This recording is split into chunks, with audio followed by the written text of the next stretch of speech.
na ipa-franchise ang lending. So, chinek natin, guys. Okay? Hindi kailangan na, may mga nagsasabi na dapat meron ka ng 3 branches para magpa-franchise. Okay? Maririnig nyo yan. Mag-google nyo yan. Merong ganyan. Okay? Dapat daw pa nagpa-franchise, 3 branches and 3 years. Okay, sorry. Ulitin ko 3 yan.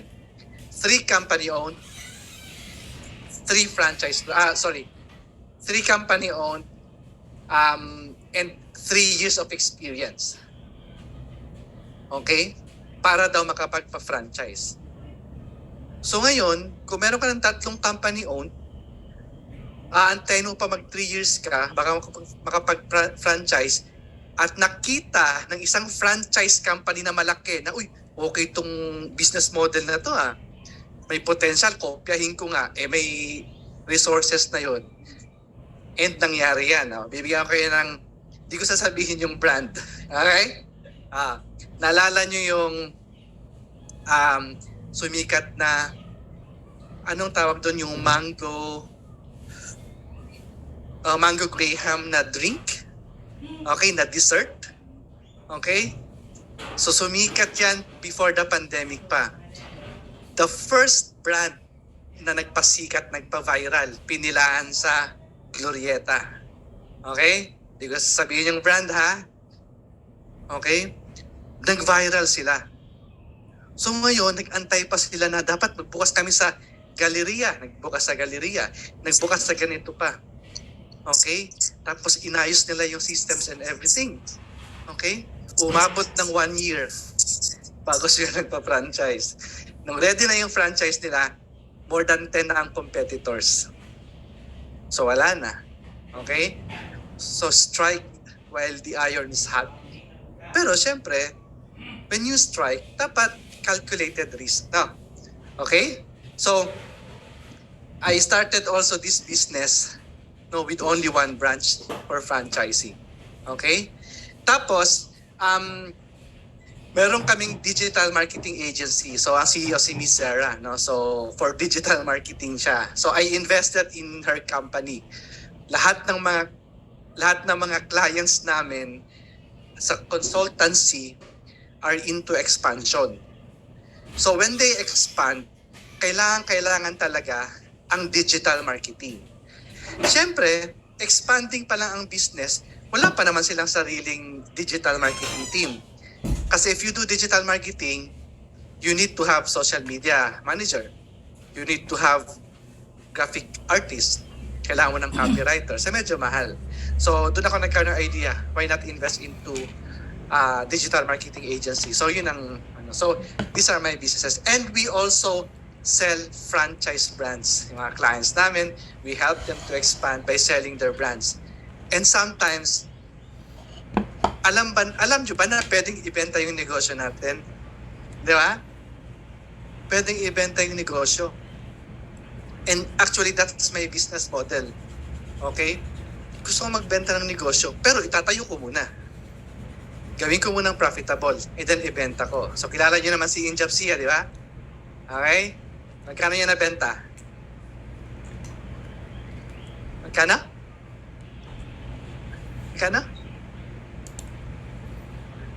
30 billion daw. Sino ang pinakamalapit?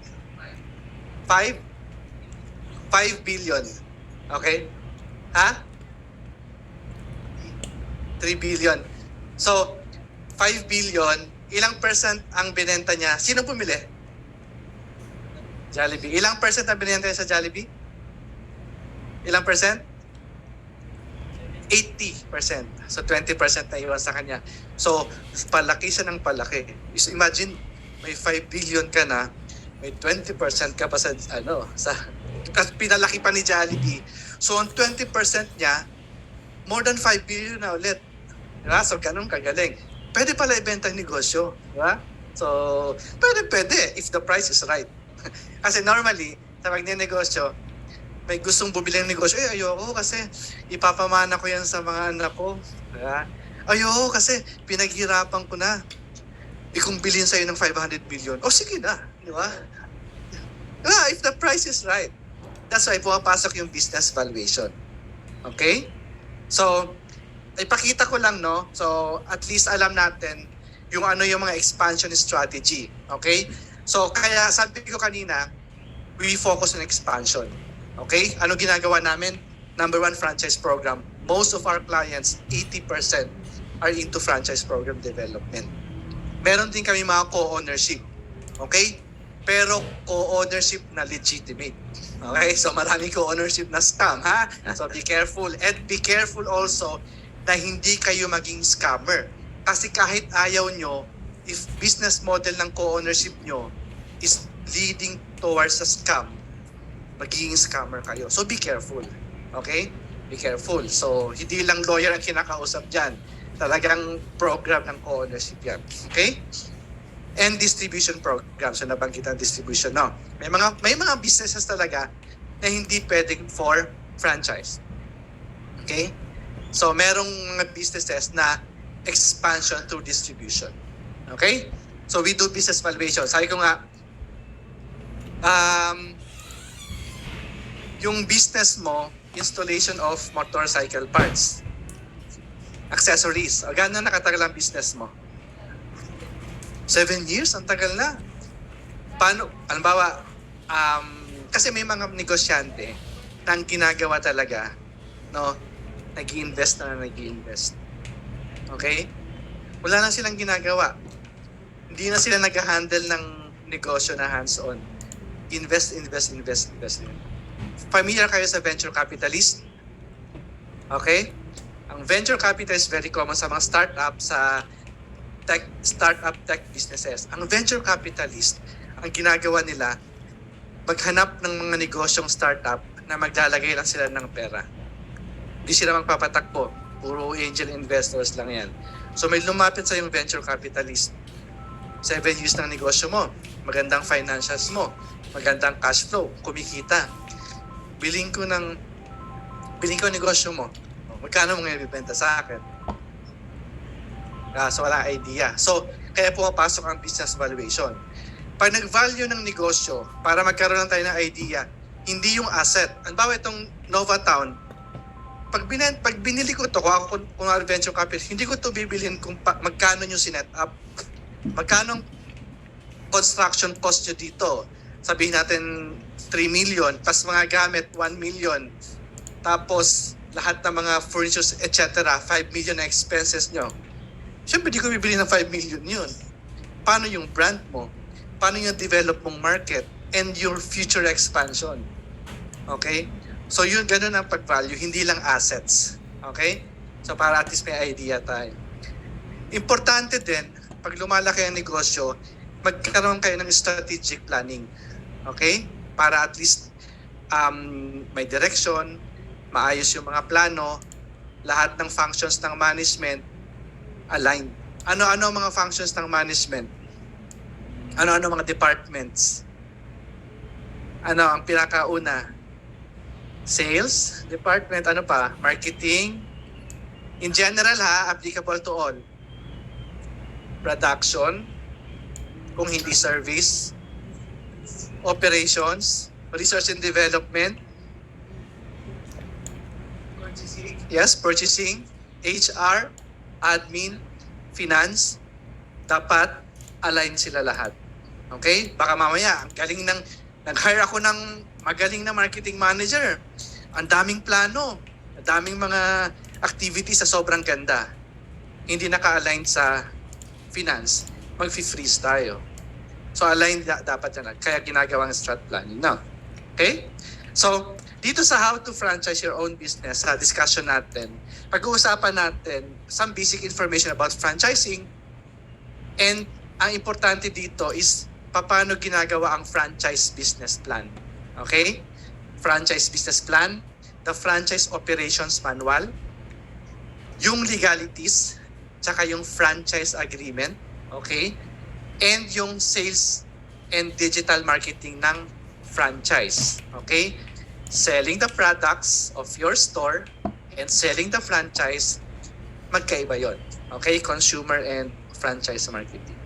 Okay? So let's start with franchising. So I'm sure you're familiar already, no? So with the franchising. So sabi dito, ang franchising is a method of doing business, a method of expansion, a strategy to expand your business by using other people's money, other people's time, ano pa, other people's resources. Okay? So, there are three elements of the franchise. Use of name. Sabi ni kasosyong Arvin, nakaregister ang trademark. Okay? Kasi sa franchising, we allow the franchisee, yun ang partner natin, di ba? We allow the franchisee to use our name and to use our system. So yung name nyo ba nakaregister sa inyo in the first place? Dapat nakaregister. Sa saan pinaparegister yung trademark? Intellectual Property Office. Mahirap pa mag-register ng trademark? Sino nakapag-register na ng trademark? Mahirap? Hindi. Mahirap hindi. Mabilisan, di ba? Online lang, magkano? 1,800 to 2,000. Everything, mga charges, aabot na mga di lang sa 3,000. Sobrang dali lang. So, iparegister natin. Kasi baka mamaya, pinalaki natin ang negosyo, nakilala kayo dito sa Novaliches, yun pala, merong owner ng brand. Sayang ng effort nyo. Okay? Worst, kasuhan pa tayo. Okay? So, use of name and use of system. May sistema pa tayo sa negosyo. Kasi yun ang i-duplicate natin eh. Okay? And payment of fees. Bakit may franchise fee? Bakit may royalty fee? Kasi this is a franchise business. Okay? So we are not selling the products anymore. Ang binibenta natin dito is negosyo na. Okay? So dalawang parties in franchising, si franchisor and si franchisee. Si franchisor, syempre, siya yung owner ng brand. Siya ang owner ng concept. And duplicating a successful business model. So, tingnan natin yan ha. Duplicating a successful business model. That's very critical in franchising. Huwag natin i-duplicate yung lugi na negosyo. Okay? Kawawa naman sila. Siyempre, maniniwala yan sa atin. The way we present, kung magaling tayo pag-present, pagpakita ng mga financials.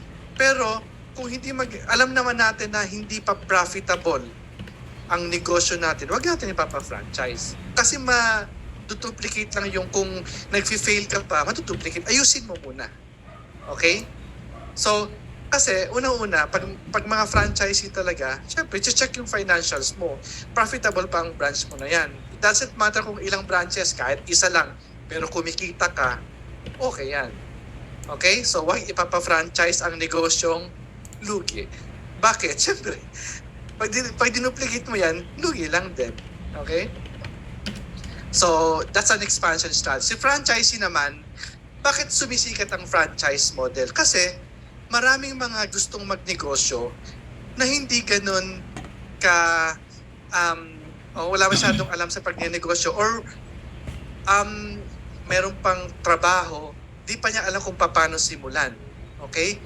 And costly ang pag-start ng negosyo na aalamin mo pa lang kung paano. Okay?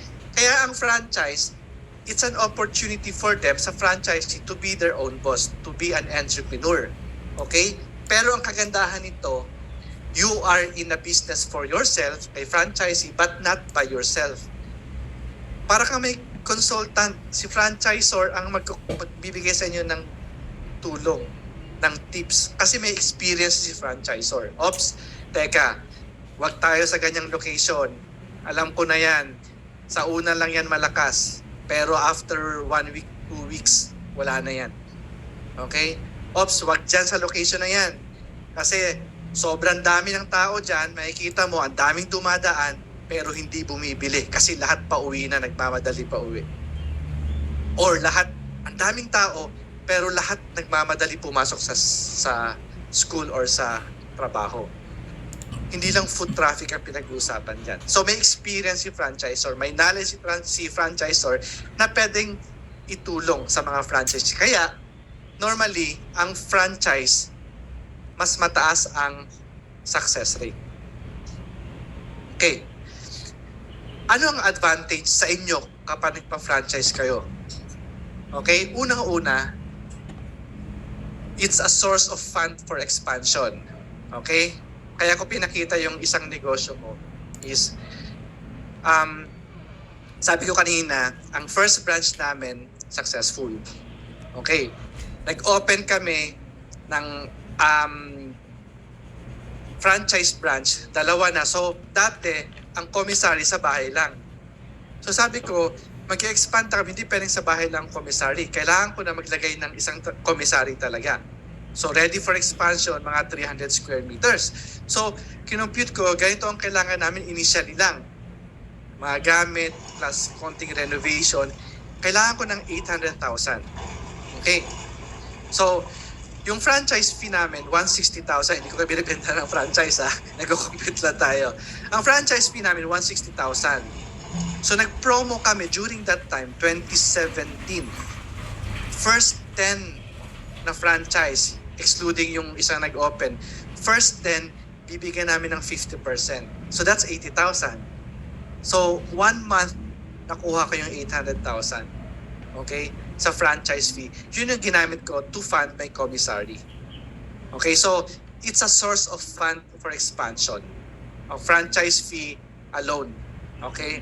So, rapid branch and brand development. Kasi, pag nagbukas kami ng mga branches, hindi naman ako mag-ooperate eh. Okay? Hindi na sakit ng ulo ko na late yung staff kasi na traffic, di ba? Hindi na yung dadaan sa amin. Putol na yan kay franchisee. Although we train the franchisee na dapat ganito ang training sa mga tao, ito yung disciplinary actions, ito yung sistema. Pero stop na doon. Hindi na dumadaan sa amin lahat ng problema. We just train them. So, mas mabilis ang pag-expand. Okay? Economy of scale. Okay, may isa nagtanong sa akin, Joms, paano ka makakasiguro na ang franchisee mo hindi gagawa ng sarili nilang products? Valid question, di ba? Very common problem yan sa franchising. Naging away yan. May isa akong kliyente, pre-pandemic, 2018, sikat na samgyupsal. Koreano, 100% Koreano. So, naloloko ng mga franchisee. Okay? Kasi masyadong mabait, tapos may language barrier, everything. May isa siyang franchise branch sa Malolos na kumukuha sa ibang supplier. Okay? So, naging problema. So, tinulungan ko siya and everything. Ganito kasi yan. Matetempt yung franchisee mo kumuha kasi ang taas ng pasa mo eh. Di ba? Ang taas ng pasa mo ng pork belly. Makakakuha sila ng pork belly na mas mura, matitempt sila kahit nasa agreement natin yan. So dapat, when you transfer the products to them, dapat market price. Then you work with your supply chain sa purchasing na dapat mas maganda ang kuha mo. Okay. So, nagawa ng solusyon yon nung dumami na yung branches kasi mas malaki na ang kuha niya. The same with my issue sa business ko. Like, I'm very confident na kapag ang franchisee namin bumili sa palengke, gumawa ng barbecue, I'm sure mas mura pa din kami. Kasi pag bumibili kami ng barbecue, by tons, bibili ang franchisee 20 kilos. Magkano kuha niya per kilo kung 20 kilos? Kami, by ton, so ang layo, as in malayo talaga ang presyo. Kasi diretso kami sa supplier, plus may payment term pa kami na everything. So, as you grow the number of branches, mas lalo ka magkakaroon ng economy of scale. Mas lalo kang gaganda yung profit. Okay? Ganun din sa ibang mga items like uniform, like other products sa purchasing na kinukuha namin. Pag padami ng padami, syempre, nagkakaroon tayo ng economy of scale, no? Market penetration and saturation. Kahit saan kami pumasok, okay lang kasi franchise model. Hindi kami mahihirapan mag-manage ng mga branches. No day-to-day responsibilities of branch. Very lean ang organization namin sa franchise. Sa franchise namin, 4 lang kami. Sorry, 5 na pala. Kasama na ako doon. Okay? Sa franchise. Madami kaming tao sa production. So very lean ang organization ng franchise. Okay? And it creates new business opportunities as the network grows. So, meron na kaming mga binibentang uniforms. Okay? Meron din kaming services sa mga franchisee ng lab. Sa franchisee lang namin hindi sa labas ng na kapag nagpapatulong ng pag-process ng mga permit, pwede rin. Ginagawa din namin yan for a fee. So, other businesses na lumalabas, other opportunities habang padami ng padami. Ano ang advantage sa franchisee? Sabi ko nga kanina, ang franchisee, hindi na siya mag-start from scratch. May system na. Proven na ang business model. May operations manual. Even the location assessment, we help them. Yung example ko kanina, sobrang dami, example ko na to actual to. Sir Jones, pumirma na ng franchise agreement. Okay? Pumirma na. Okay na, franchisee namin. Ito yung area mo. Sige, maghahanap kami ng location dyan, pero maghanap ka din para mabilis. Tulong tayo. Sir Jones, meron kaming nakuhang offer. Ever Grotesco sa Commonwealth. Okay? Dun sa daanan mismo. Hindi mismo dun sa loob ng mall. Yung daanan. Ang daming tao. Pinicturean niya. Ang dami vinidyohan niya. Dami talagang dumadaan. So, okay. So, sige, puntahan natin. Punta kami ng team namin. Chinek namin. So, meron nga. Ang daming tao. Tapos, ang ginawa namin, nag-interview din kami, no, sa mga ibang tenants doon. Mahina daw yung benta. Okay? Kasi nga, foot traffic lang. Hindi bumibili. Okay? Mas okay pa yung nasa loob ng mall. Mas okay pa yung nasa tabi ng grocery. Kasi bumibili. Pero yung daanan, galing sa babaan ng jeep, ang dami. Pero walang bumibili. Okay, so we have to check that. No? So, based on our experience, we can assist them sa pag-assess ng isang location. Okay? We do marketing support. Okay? Continuing visit and consultation. Tsaka, sabi nga natin, mas mataas ang success rate ng isang franchise kesa startup. Alam natin yan. Mahirap mag-start ng negosyo. Okay? So, ang startup, normally, ito, based sa survey, no? Ang franchise branch, ang franchise business, 90% ang success rate. As compared to startup business, 20% lang. Bakit? Una-una, pag nag-start ka ng sarili mo negosyo, punta ko sa food. Di natin alam kung papatokin ng tao yung pagkain. Di natin alam kung paano ang tamang marketing. Di ko alam kung tama ba yung pricing ko. Di ko alam kung tama ba pasahod ko sa mga tao. Yung training ko sa mga tao. So, lahat yun aaralin mo. You can be an expert sa marketing kung yun ang experience mo sa trabaho. Paano yung sa HR? Paano yung sa finance? Paano yung sa production, sa operations? Mahirap. Okay? So, lahat yun aaralin mo at magastos, magkamali. Alam naman natin yun. Okay? Kaya nagiging successful ang franchise model dahil readily available na yun. So, ano mga kailangan nyo munang gawin kapag bago ka magpa-franchise? Sabi nga natin, register the trademark. Guys, we can share the slides Pwede natin ibigay sa kanila yung slides na yan para hindi kayo kung akong pinipicturan nyo, okay lang. Pero kung pipicturan nyo to, hingi na lang tayo ng copy kay kasosyong Arvin. Okay? Thank you, sir. Full presentation yan. Okay?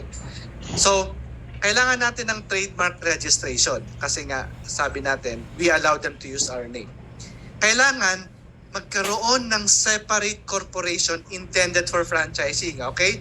Listen to this Kailangan may sarili kang corporation. Bakit kailangan hiwalay pa? Okay? Ba't kailangan? Novatown, for example, magkano ang asset nila dito? Sa estimate ko nga, sabihin natin mga 5 to 10 billion. Pina-franchise nila. Okay?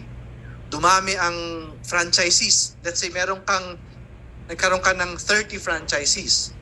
Siyempre, pag may 30 franchisees ka na, magkakaroon ka dito ng commissary, magkakaroon ka ng mga pan-deliver, so pwedeng umabot ng mga 20 million ang assets mo. But anytime, Hindi natin hinihingi. Nagkamali tayo. Unintentionally, nagkaroon tayo ng violation sa franchise agreement. Okay? 30 na franchises din ang pwede magdemanda sa atin. Okay?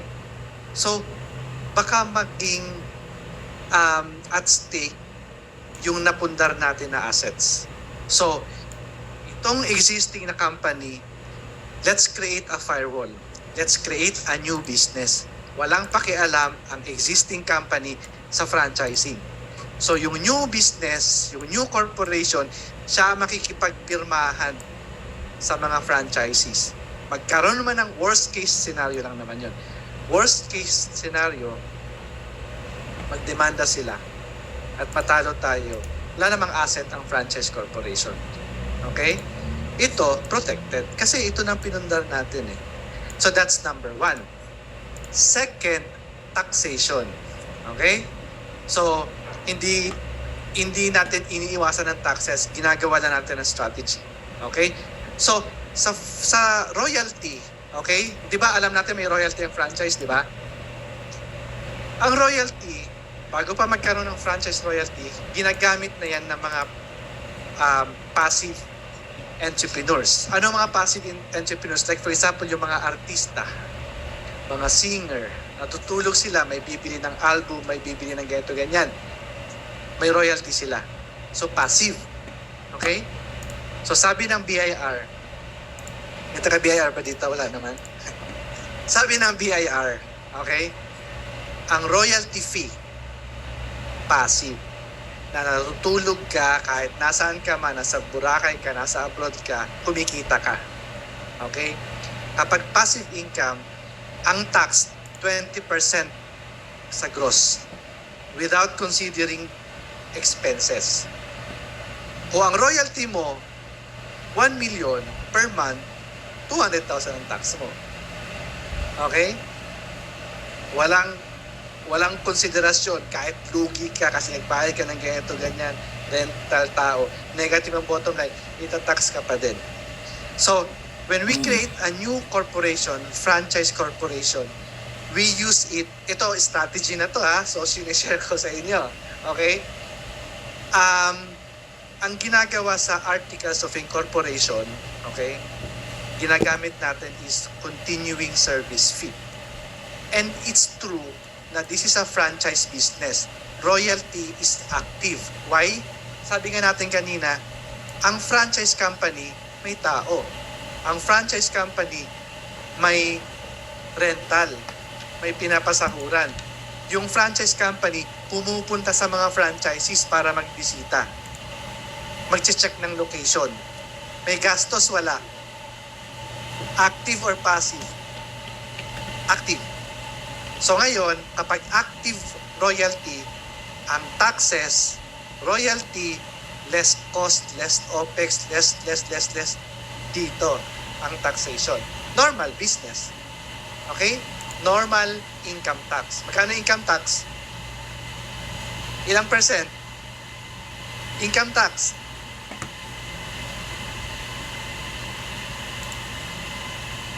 Pag corporation, ilan?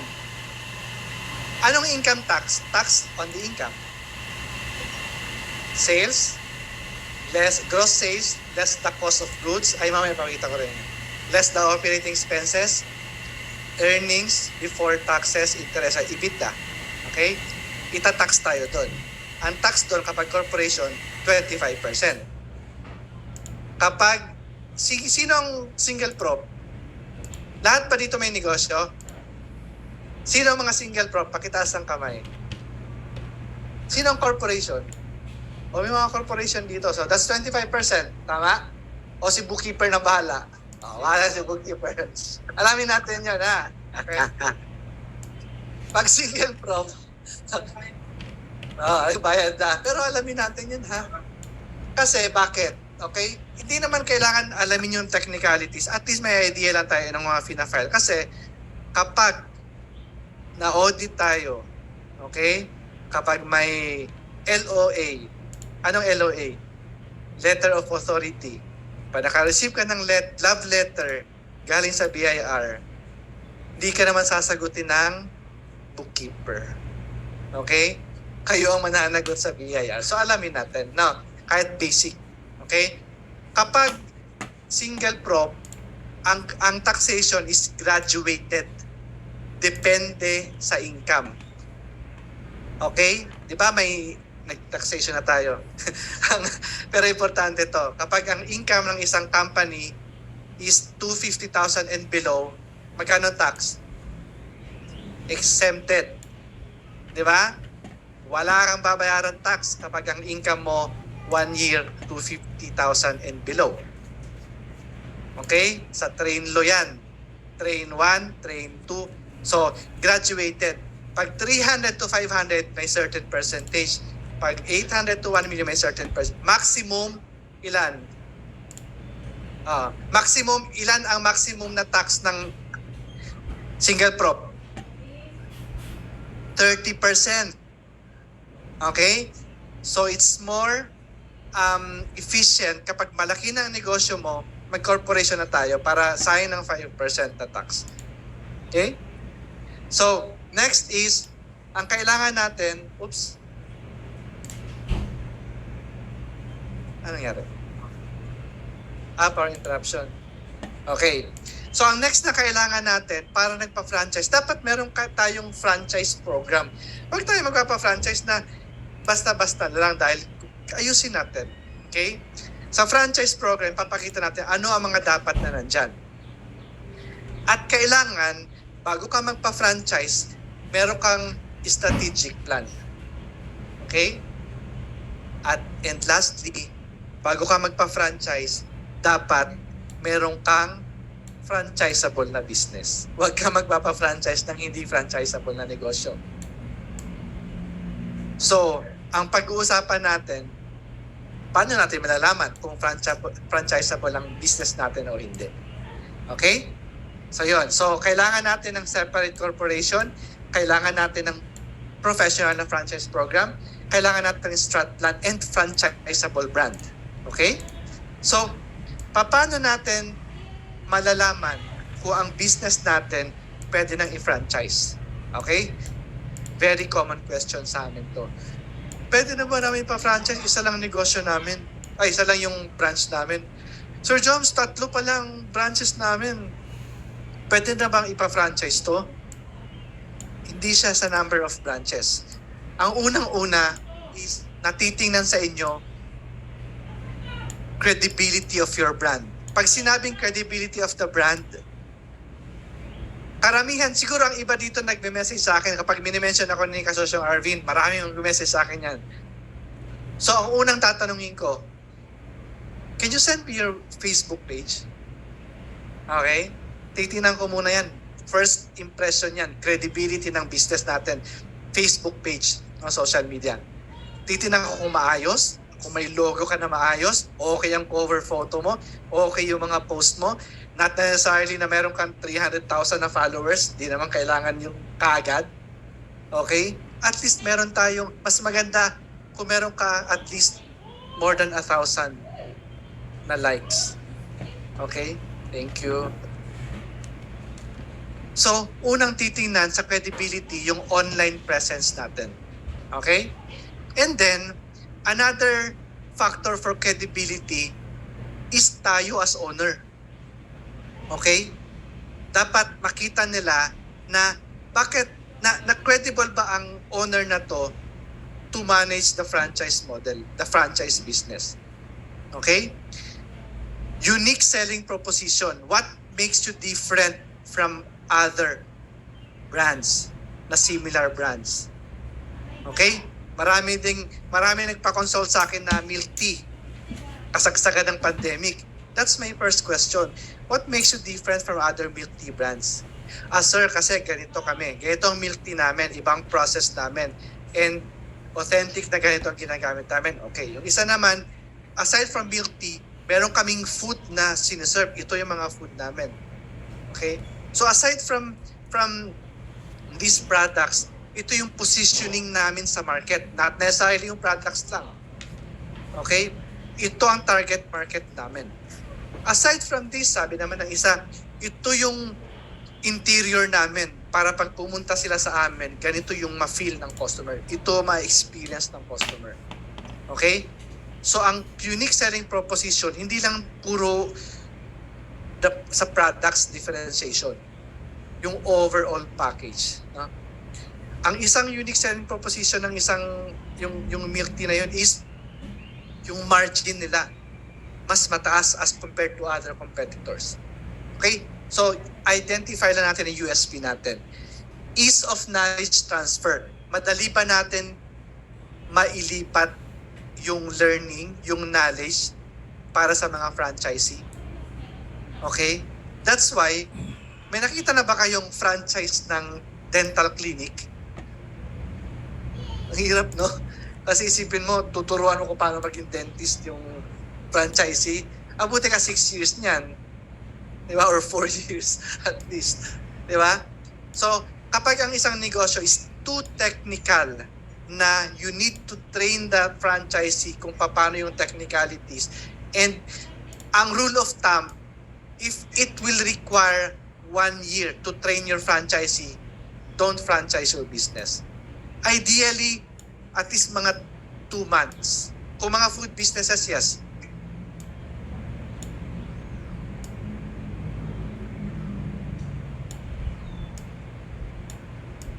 Yes.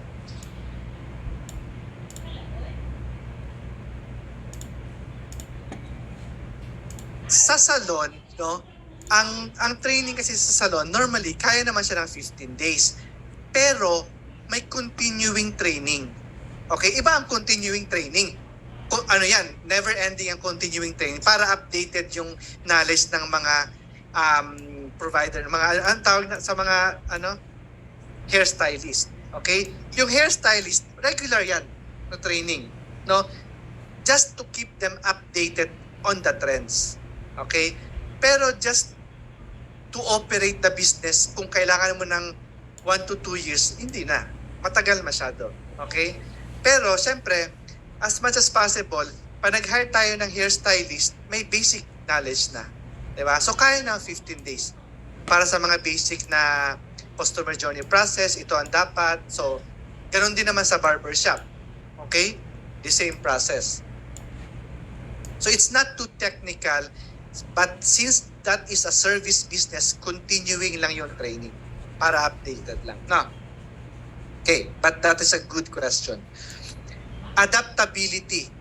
Pwede ba ang business natin kahit saang area? Kahit idalhin natin sa, for example, sa Mindanao, pwede ba? Kahit dalhin natin sa Cebu, okay ba? Hindi magkakaroon ng problem yung concept natin. So, adaptable to any type of market. And, meron ba tayong proprietary items? Ito yung sinasabi ko, no?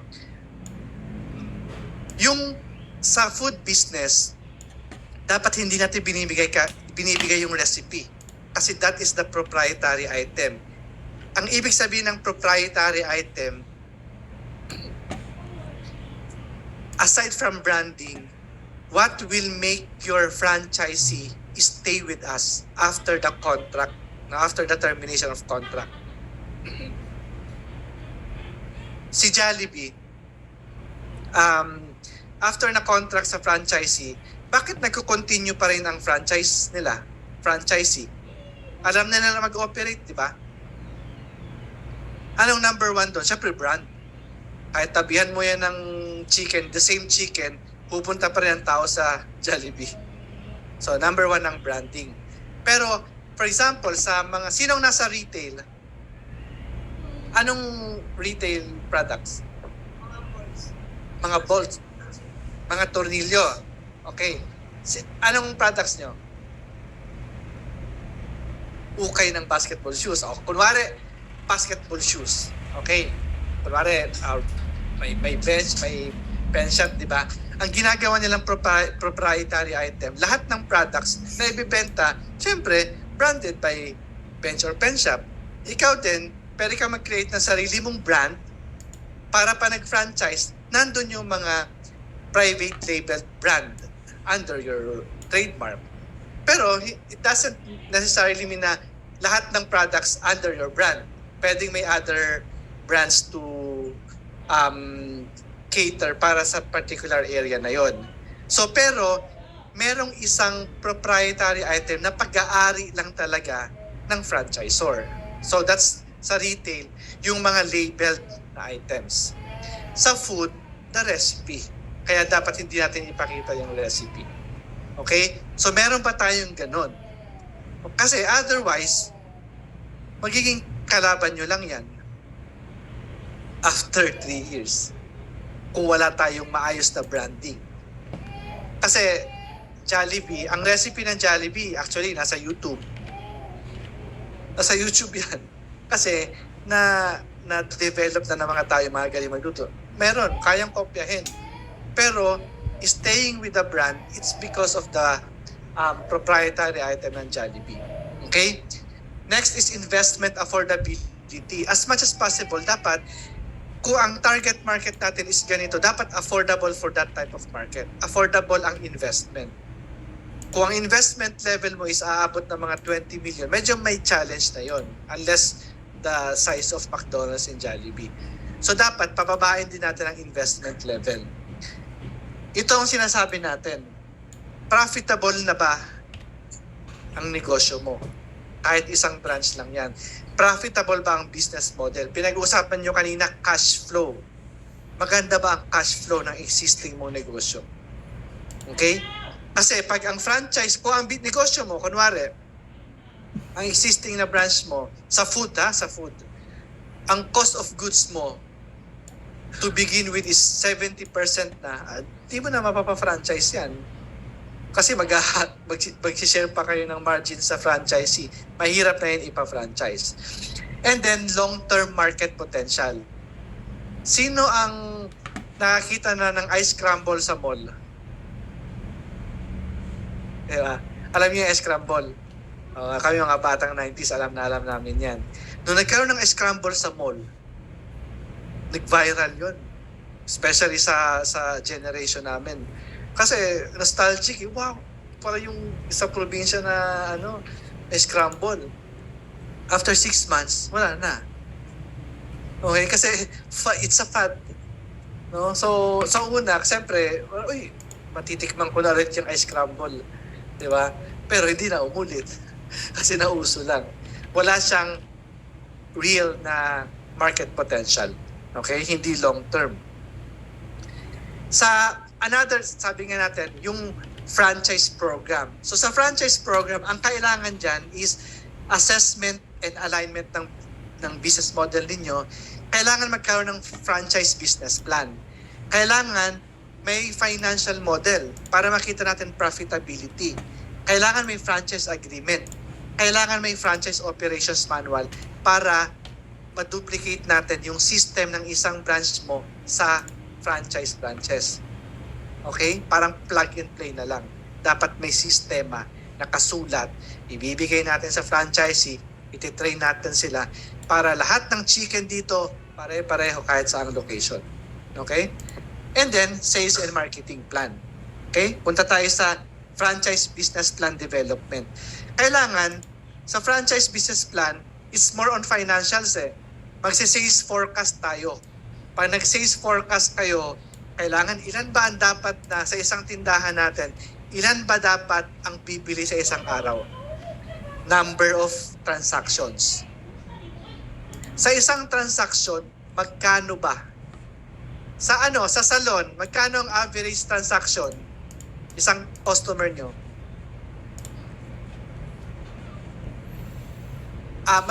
Magkano ang in peso value? Sa isang customer nyo, magkano binabayaran? 1,000 to...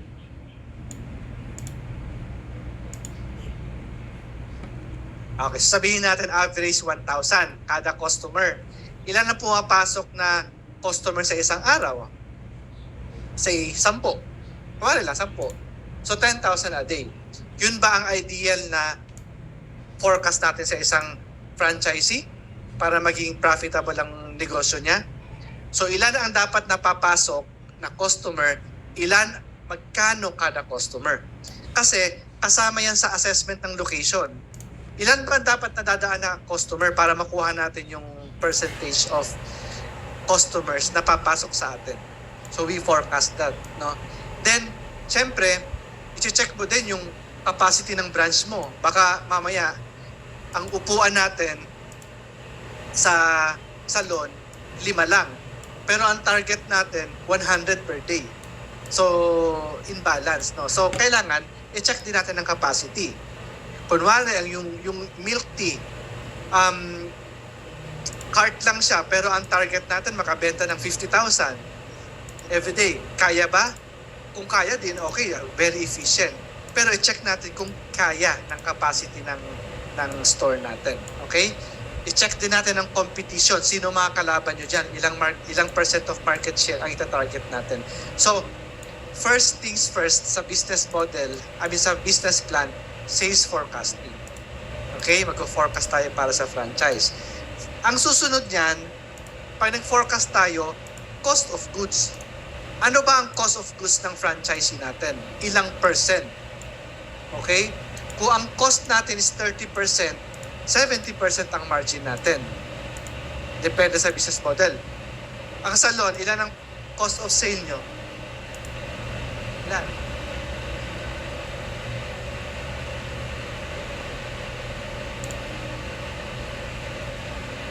%50 kasama na ang commission. Commission and yung mga consumables. Sino nasa food? Sir, ano po yung food concept natin? Fried chicken. Magkano ang cost of goods nyo?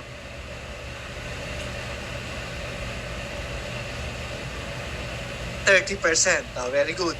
Diba? So, tingnan nyo yung last week ko na post regarding sa yung Reels. Tingnan nyo yung Facebook page. Facebook page. May Reels ako about sa food cost. Kasi nabanggit mo, yung standard sa restaurant na times 3. Okay? Pero hindi ibig sabihin na yun ang ginagawa ng mga restaurants times 3, yun ang tama. Okay? Depende yan sa target market, depende sa branding. So, panoorin nyo yun, parang 90 seconds lang yun. Okay? So, kailangan alamin natin yan. Kung nasa food tayo, 30%, tapos itatransfer nyo pagaling sa commissary, baka umabot ng 40%. Kailangan natin i-compute yung ROI. Okay? Ideally, balik ako sa salon, ilan ba dapat ang ilan ang payback period? Ilang months is?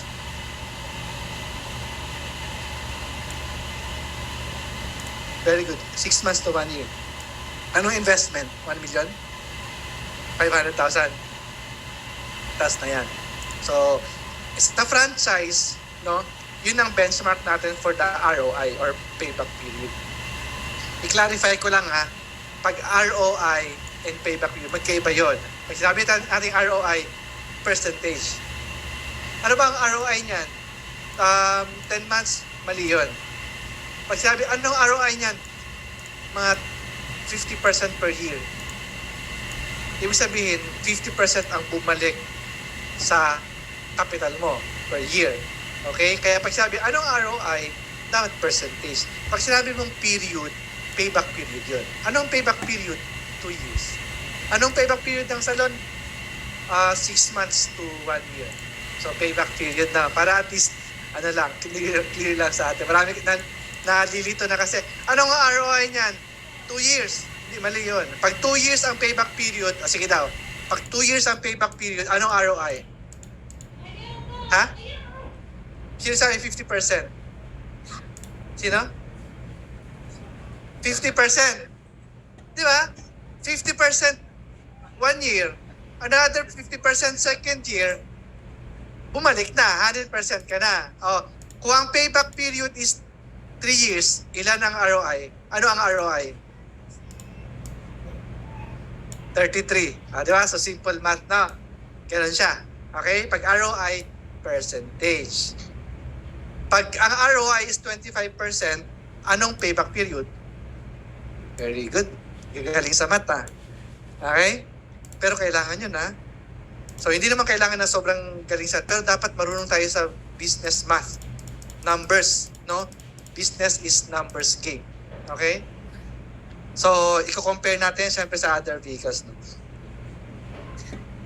Paano ba mapapaganda ang ROI? Good. High sales, high profit margin. Okay? Para bumilis yung ROI. Ano pa? Dapat mapababa natin ang investment level. Kahit sobrang ganda ng margin, pero kung ang investment is 30 million, medyo mahaba-haba pa din. Di ba?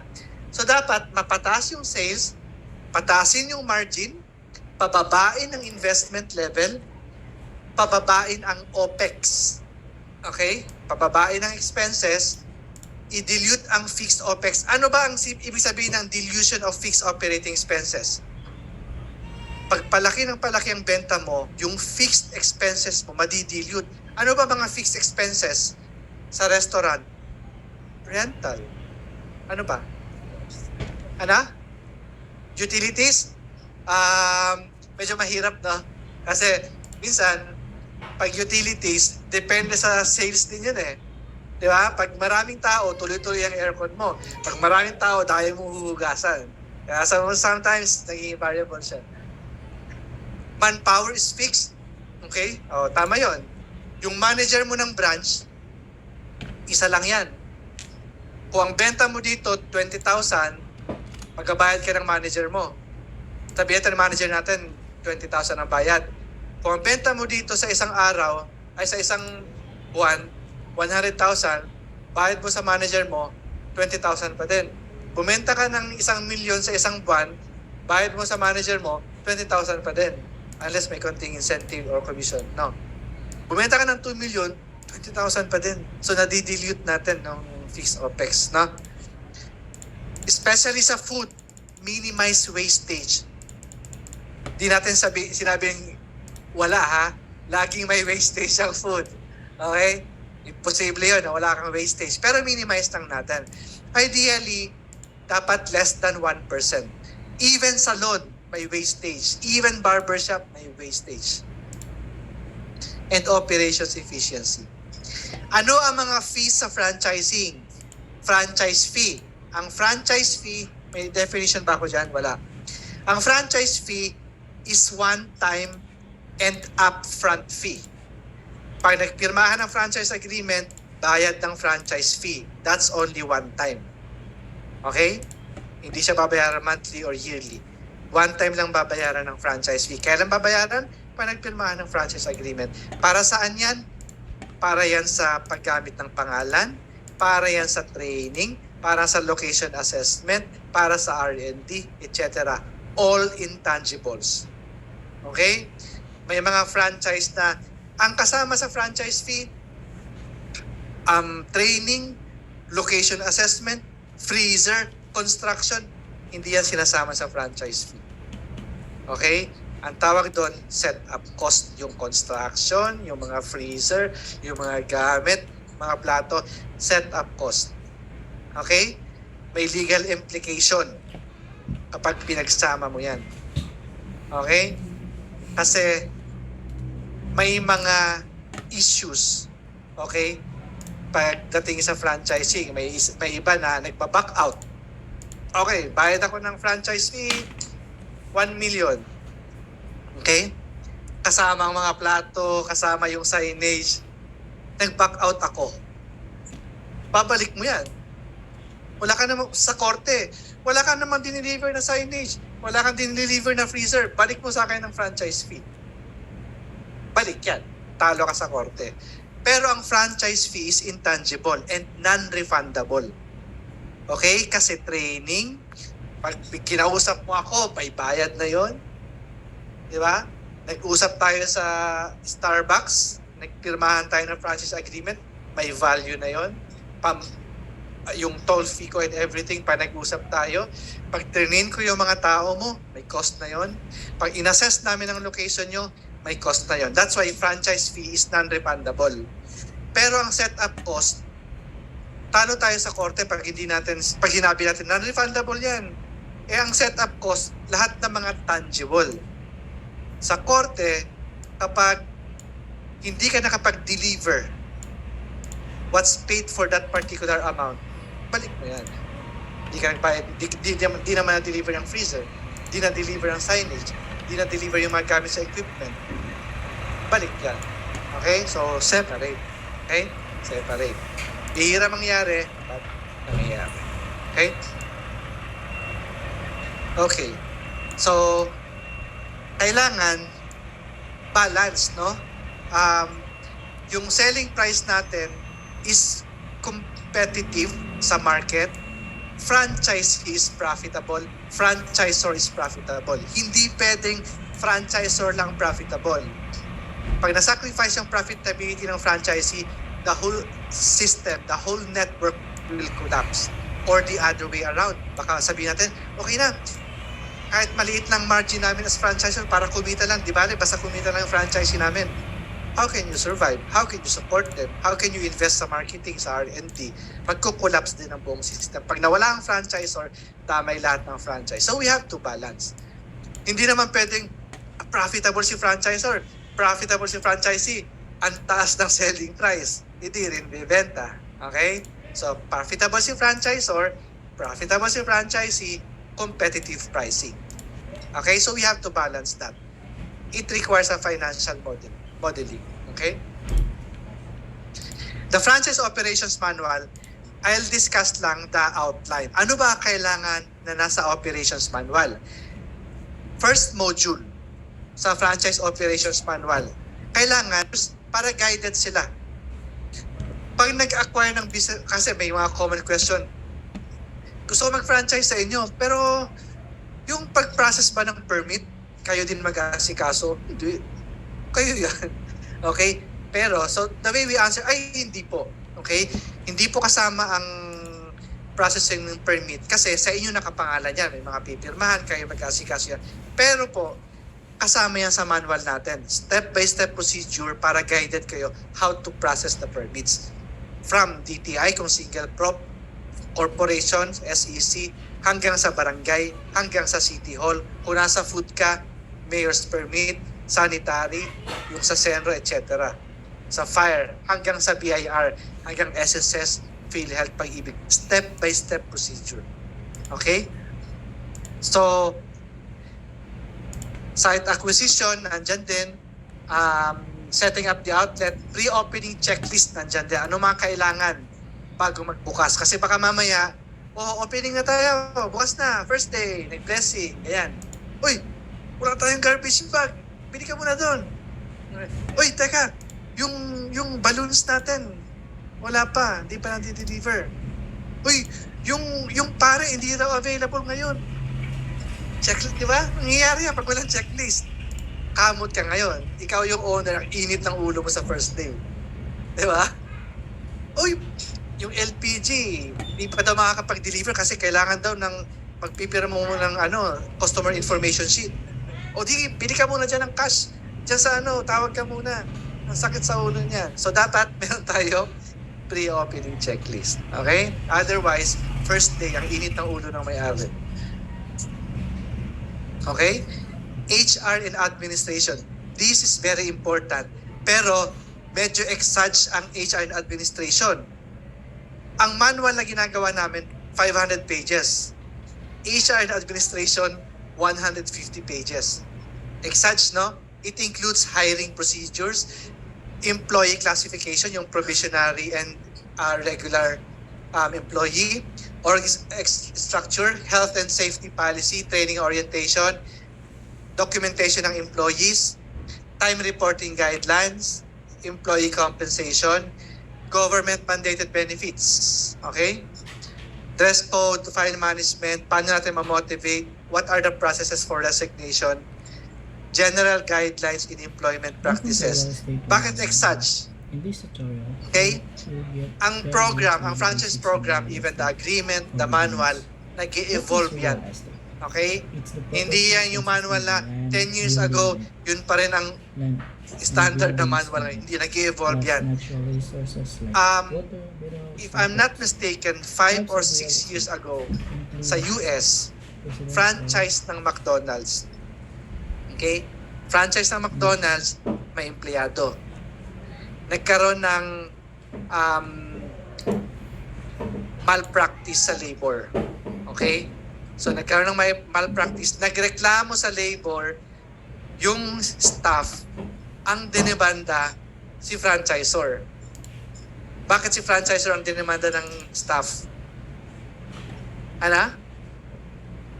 Kailangan sa franchisee. Pero bakit si franchisor ang dinemanda ng staff, ng employee? Bakit? Bakit sa tingin nyo, bakit ang empleyado gusto niya si franchisor ang idemanda? Yun ang may pera. Di ba? Totoo naman yun eh. Kasi sa labor talaga, pag nagkaroon ka ng malpractice, wala kang kalaban-laban. Kahit dito sa Pilipinas, wala na. Pag may malpractice talaga, for example, kunwari lang, nanakawan tayo ng staff. Nanakawan ka. Nanakaw ka. Wag ka nang papasok. Malpractice yun. Okay? Walang due process. Reklamo to. 20 years na sa empleyado ko, nagreklamo ngayon sa labor. Pero may ebidensya kung criminal yun, nagnakaw ka. Di ba? 20 years ka na sa akin. Nagreklamo ka ngayon. Okay? Na mali yung yung process. Wala na, talo na ako niyan. Kasi ang ilalaban mo is the due process. Okay? So, ganun talaga. Pero even the lawyer, ang empleyado, pag lumapit sa labor, ang lawyer, automatic yan. Alam nila pag may laban, ipupush niya na yan. So, pinush ng staff na i-demanda si franchisor para magkapera. Kasi malpractice eh. Hindi sila nanalo sa franchisor. So, ang demanda is the franchisee. So, protected si franchisor kasi nandito lahat sa manual yung processes. Hindi lang sinunod ng franchisee. Absuelto si franchisor. Okay? So, nandito na kahit mga night differential, kahit mga sexual harassment, nandito sa lahat ng processes. Okay? So, kaya sabi ko, medyo extras, pero protection ni franchisor. Bakit? Si franchisor ang may pera. Di ba? Mas madali. Okay? Bakit nagrereklamo ang employee sa labor? Pera. Totoo yan. Di naman magrereklamo pag hindi eh. Kasi, terminate kita, magrereklamo ka kasi gusto mong bumalik ulit, hindi na. Babalik ka pa ba ulit? Nag-away na nga tayo? Hindi na. Pera-pera na lang talaga yan. Okay? So kung sino yung may pera, si franchisor, atakihin niya pag may lapses. Okay? Module 3, Module 2 ang HR, Module 3 ang operating procedures. So general procedures, as in general like inventory, cashiering, supply chain. Pero ang technical procedures, kapag sa food, for example, product or service menu, food safety basics, itong mga kitchen procedures, food and beverage, ito yung details na ng operations. That's Module 3. Module 4 is financial management. Paano yung daily sales and cash on hand reporting, paano yung tamang bank deposits and remittances, daily reporting, monthly and annual reporting procedures. Module 5 is sales and marketing. So, that's local marketing para sa kanila lang. Okay? How to target the primary target market, yung advertising, etc. Okay? Next is, last two na lang, legalities tapos sales and marketing. Sa legalities, ano mga kailangan nating dapat nandun sa franchise agreement? Dapat hindi mawala. So anyway, the franchise agreement, yun yung agreement. That's the legal document that includes all of the provisions sa relationship ng franchisor and franchisee. Okay, nandyan din yung license given by the franchisor to the franchisee. So anong dapat nandyan? Dapat nandyan yung provisions about the trademark, the patent, the signage, franchise fee and other costs of investment, royalties, magkano and the manner of payment, the operating manual, okay? So, paano kung magkaroon tayo ng bagong procedure na dapat nandun sa contract? Mamomodify ba natin ang contract? Hindi. Ang contract, pag napirmahan na yan, hindi na yung mababago. Pwede kayo mag-annex or pwede man magkaroon ng amendment approved by both parties. Okay?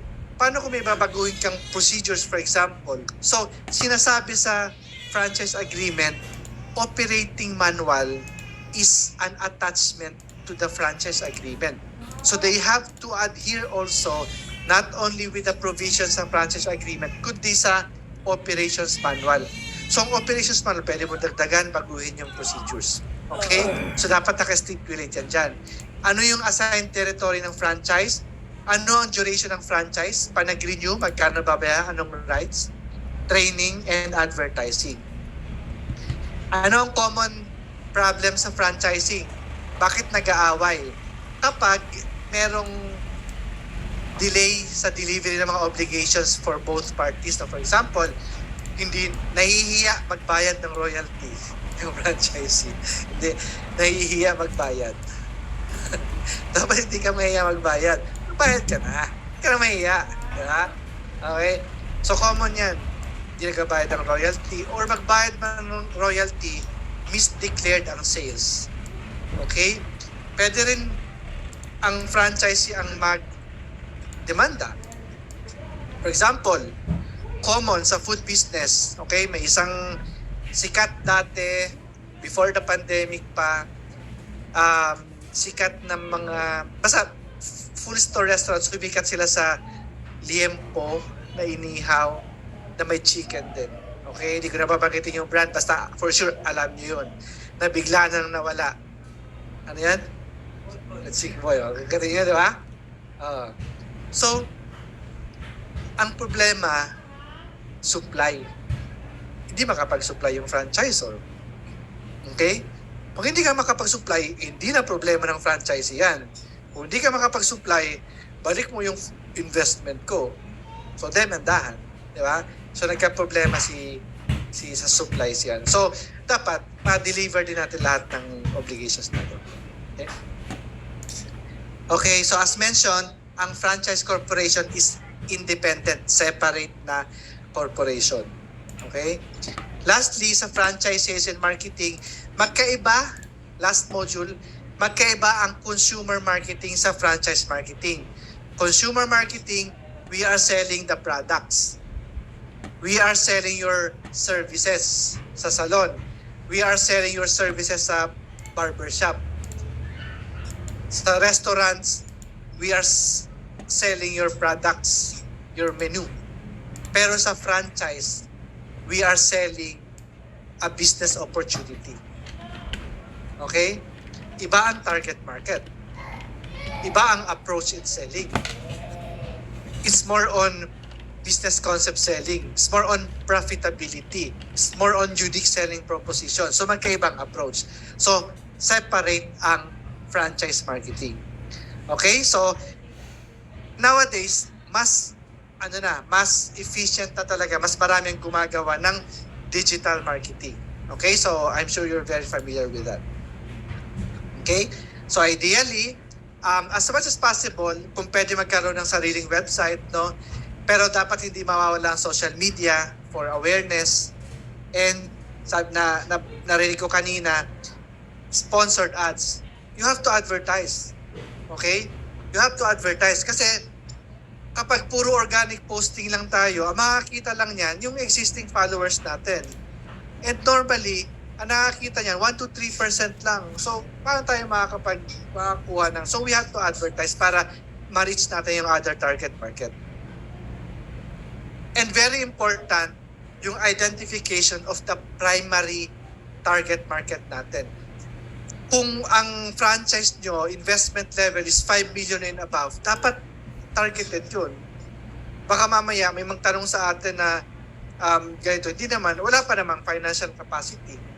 Okay, so very important yung target market kasi yun din gagamitin natin. Okay? Ang franchise selling is high ticket selling.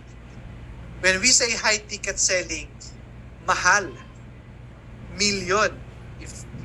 Or hindi 500,000, million ang investment. Okay? So it's like selling properties. So, ibang approach. Kailangan may sales funnel ka. Okay? You have to identify sinong cold audiences. Yung cold audiences mo, ninunurture yan.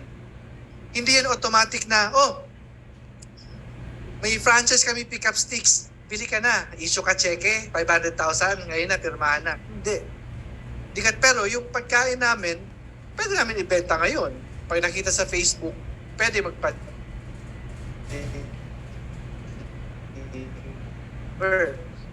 Pero ang franchise, long process yan to nurture yung mga leads from the cold audience. Ang cold audience kasi, these are the audiences na most likely not familiar with us pa. With the product, with the brand. Wala pa. Unaware. So our strategy is to make them familiar with our products. So hanggang sa maging warm sila. Ang warm naman, no, kilala na tayo. Meron ng konting interest. Okay? Nag-engage kumbaga sa ads natin. Di naman niya mag-engage kung hindi interested. Now, yung hot audience, yun yung nag-inquire na. Okay? Nakipag-meet na sa atin sa Zoom, pumunta na sa office, pero hindi pa rin nagpipirma. So you have to nurture them. Probably, you can offer them yung pwede kung may promo tayo, or pwedeng may mga strategy sa locations, bigay na natin para mag-convert na sila. Okay? So, the strategy for high ticket selling is sales funnel. Yan na yung marketing strategy. Anong strategy nyo sa cold audiences? Awareness lang. Anong strategy nyo sa warm? Dapat i-position nyo na yung unique selling proposition nyo. Anong strategy nyo sa hot? Dapat i-invite na natin sila. Makapag-present na tayo. Anong strategy sa conversion? Offer them. Kung hindi pa na-convert, offer them location, promo na limited time lang. So yun na yung marketing strategy natin. Iba-iba. Depende sa type of funnel or audience. Okay? So yan. So ipadala ko na lang din to. Okay? Another factor for success in franchise is automation. Systems and automation. So pag lumaki lang operation, we can have an automated payroll system. We can have automation in inventory, sa commissary, logistics automation, ERP. So yan yung mga pwede natin i-consider as we expand the business of franchising. And then, it's very important that the franchisees will be aware of our digital marketing strategies. Hindi lang tayo. Dapat i-train natin sila. Dapat marunong sila sa paggawa ng mga digital marketing activities. Okay? So, if you have questions, no? So, pwede tayo mag-ano ng question and answer. Pero, if you also want to have, we offer naman free initial consultation, no? So, puntahan nyo lang yung, that's my direct contact number. This is my website. You can visit the website. Pwede kayo mag-book ng registration doon. Or you can send a message. Okay? So, by the way, may mga videos ako sa YouTube. So, pwede rin kayo mag-subscribe doon. Or may mga videos ako about franchising. Pwede nyo i-review. Okay? So, mas mahaba-haba yung discussion doon. Okay? Ayun. So, thank you very much. Question. Chicken.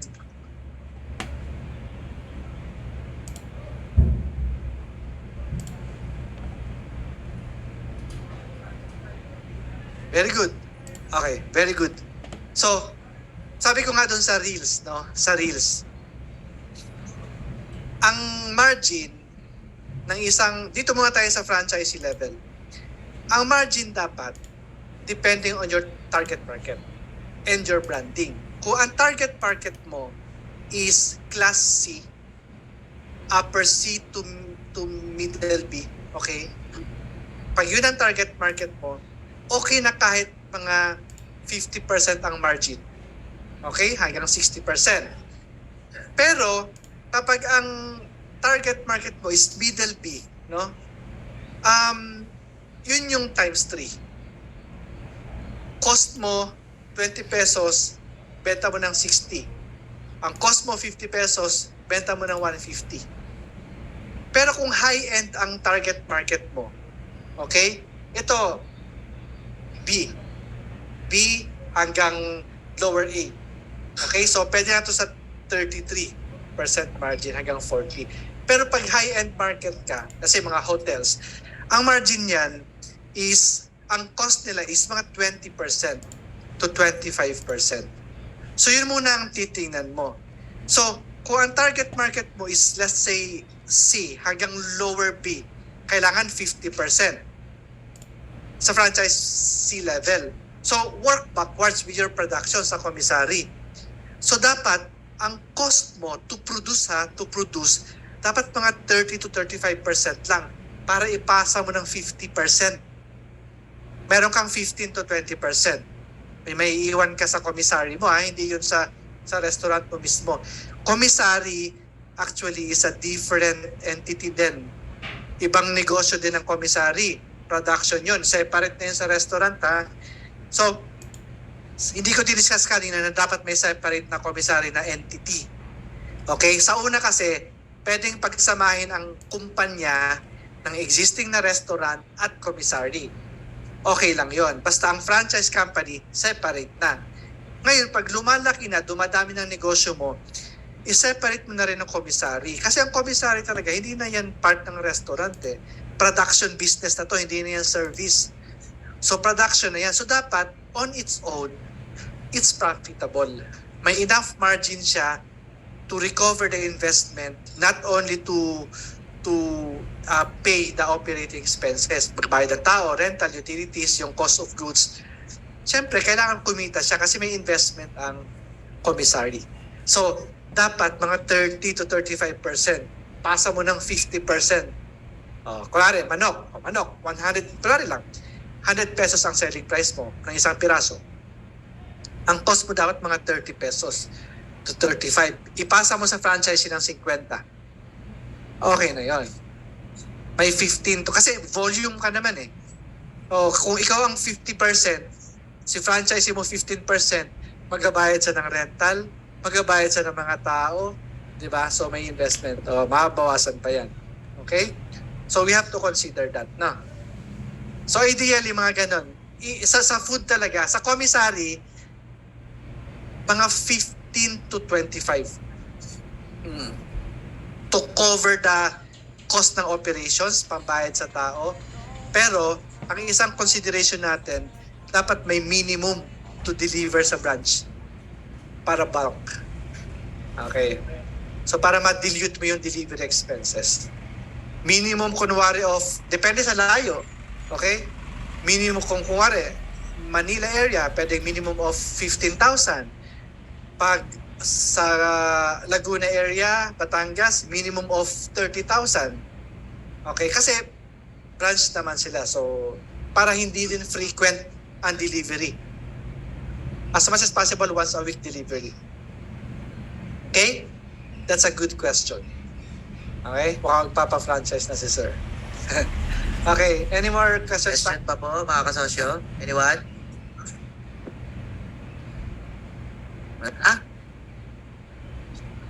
Ayun. So kung wala na, so again, medyo full na ang schedule ko hanggang weekend. So kung may magpapa-free initial consultation next week. Okay, starting Tuesday. Okay, let me know. Okay, so thank you very much sa inyo. Palapakan natin si Sir Joms Habok. Thank you. Sir, thank you very much. Sinabi na ni Sir Joms na book na siya ng kasi tayo mga kasosyo, sure ball, puro inquire na naman ito kay Sir Joms. Kaya maunawaan nyo mga kasosyo kapag busy si Sir Joms kasi pag kayo mga kasosyo, na-announce natin, tag sa inquiry. Kaya di-discard na lang si Sir Joms na siguro mapagsama-sama yung iba, Sir Joms, so kasi sayang din yung time ng consultant na nagbibigay sa atin ng yan. Libre yan mga kasosyo, walang bayad yan. Pero yung full pack ng knowledge information, hindi matatawaran. Hindi ko alam yun. Pero libreng dinapag ni Sir Joms. Kaya pag nagpa-inquire kayo kay Sir Joms, huwag nyo gano'ng ubusin yung oras. At saka, pag sinabi ni Sir Joms, hindi pa pwede, maniwala kayo hindi pa pwede. Ayos mga kasosyo, palapakan natin si Sir Joms. Follow sa YouTube, follow sa Facebook, everything ha. Sir Joms, salamat. Papicture tayo sa